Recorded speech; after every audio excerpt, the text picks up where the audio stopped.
વાત સુરતની કરીએ તો સુરતમાં ભેદવાડી ખાડી ઓવરફ્લો થઈ છે। ભેદવાડી ખાડીમાં ભયજનક સપાટી ક્રોસ કરી છે। ભેદવાડી ખાડી 7.30 મીટરે પહોંચી છે। ભેદવાડી ખાડીની સપાટી હાલ વધી છે અને આ દ્રશ્યો આપ જુઓ કે જ્યાં અનેક વિસ્તારોમાં ધોધમાર વરસાદી માહોલ। 300 થી વધુ લોકોનું રેસ્ક્યુ કરવામાં આવ્યું છે। ભેદવાડી ખાડી ઓવરફ્લો થઈ છે। પ્રેમનગર વિસ્તારમાં પાણી ભરાવાની શરૂઆત થઈ ચૂકી છે। સુરતમાં હાલ જે સ્થિતિ છે તે ભયજનક છે। લોકો હેરાન પરેશાન થઈ રહ્યા છે।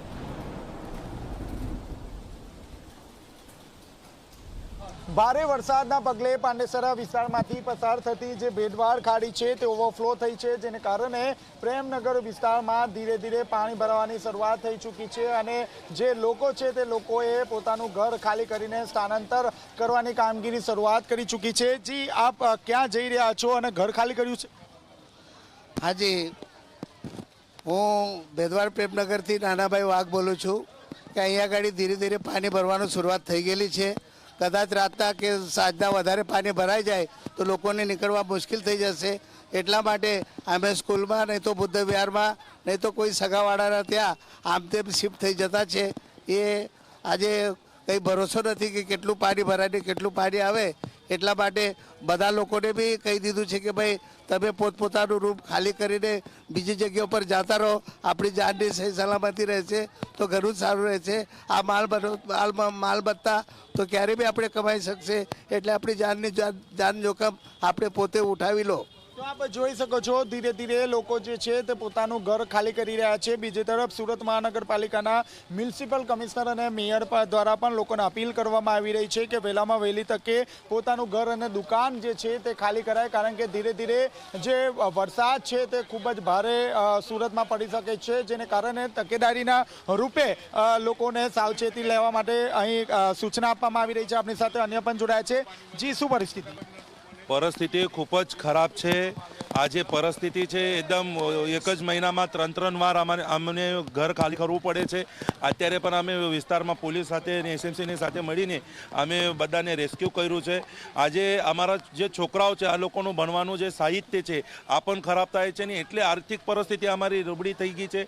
હવે શું અમારું ભવિષ્ય થાય જ ખબર નથી પડતી કે હવે આગળ શું થશે અમારું લોકોનું। તો આપ જોઈ શકો છો 25 દિવસમાં 3 વખત ખાડી પૂરની પરિસ્થિતિનું નિર્માણ થયું છે, જેને કારણે જે સ્થાનિક લોકો છે તે સ્થાનિક લોકોને ઘર ખાલી કરવા માટે સૂચના આપી દેવામાં આવી છે।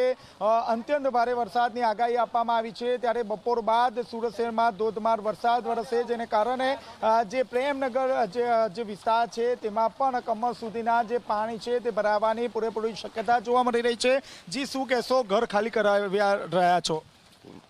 પાણી ભરાઈ જાય છે, ખાવા પીવાનું ચાલ્યો જાય છે, એટલે ઊંચકવું જ પડે બધું સામાન। અમને સામાન ઉચકીને આ બાજુ મૂક તે બાજુ ઉપર પાણી ચડી જાય તો એ બી ખરાબ થઈ જાય છે, એમ ફેંકવામાં જાય બધું।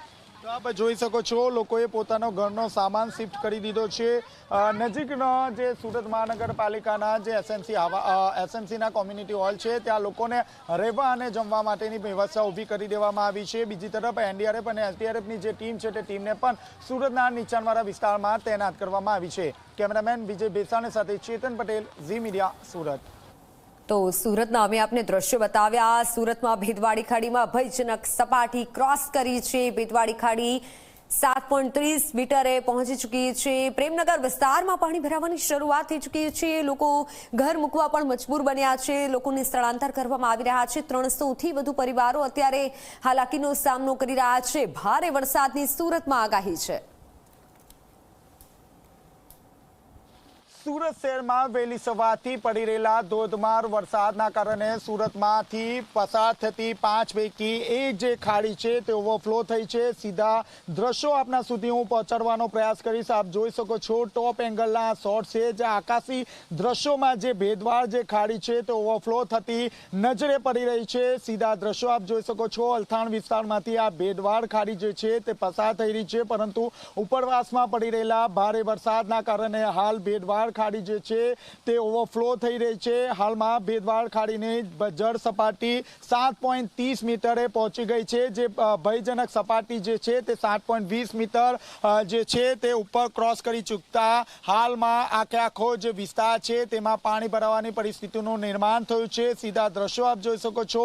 ભેદવાડ ખાડી જ્યાંથી પસાર થઈ રહી છે તેવા તમામ જે નીચાણવાળા વિસ્તારો જે છે તેમને એલર્ટ કરવામાં આવી રહ્યા છે.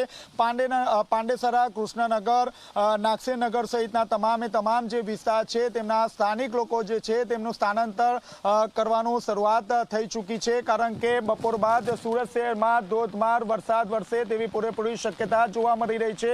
બીજી તરફ હું આપને બતાવવાનો પ્રયાસ કરીશ. આપ જોઈ શકો છો જે ભેદવાડ ખાડી જે છે તે પાંડેસરા સુધી અહીંથી જે છે તે પસાર થતી હોય છે, ત્યારે અલથાણ વિસ્તારમાં જે રીતે ઓવરફ્લો જોવા મળી રહી છે ત્યારબાદ જે છે તેના દ્રશ્યો આપ જોઈ રહ્યા છો. ધીરે ધીરે ખાડીનું જળસ્તર વધી રહ્યું છે. 5 પૈકી 1 ખાડી ઓવરફ્લો થઈ રહી છે, ત્યારે અન્ય જે ખાડીઓ છે તેઓ પણ ભયજનક સપાટીની નજીક પહોંચી રહી છે. નીચાણવાળા વિસ્તારમાં સતત એલર્ટ કરવામાં આવી રહ્યા છે. ત્યારે બીજી તરફ જે મ્યુનિસિપલ કમિશનર અને ખાસ કરીને જે મંત્રી છે તેમના દ્વારા પણ લોકોને અપીલ કરવામાં આવી છે કે તાત્કાલિક ધોરણે જે નીચાણવાળા વિસ્તારો છે તેઓ પોતાનો જે ઘર છે તે ઘર ખાલી કરીને સુરક્ષિત સ્થળે પહોંચી જાય. કારણ કે રેડ એલર્ટના પગલે સુરતમાં 50 કિલોમીટર પ્રતિ અવર્સના રૂપે જે પવન છે તે ફૂંકાશે. ભારે વરસાદ જોવા મળશે. મોડી રાત સુધી સુરતમાં ભારે વરસાદના પગલે અધિકારીઓને પણ સ્ટેન્ડ બાય રહેવા માટે આદેશ કરી દેવામાં આવ્યો છે.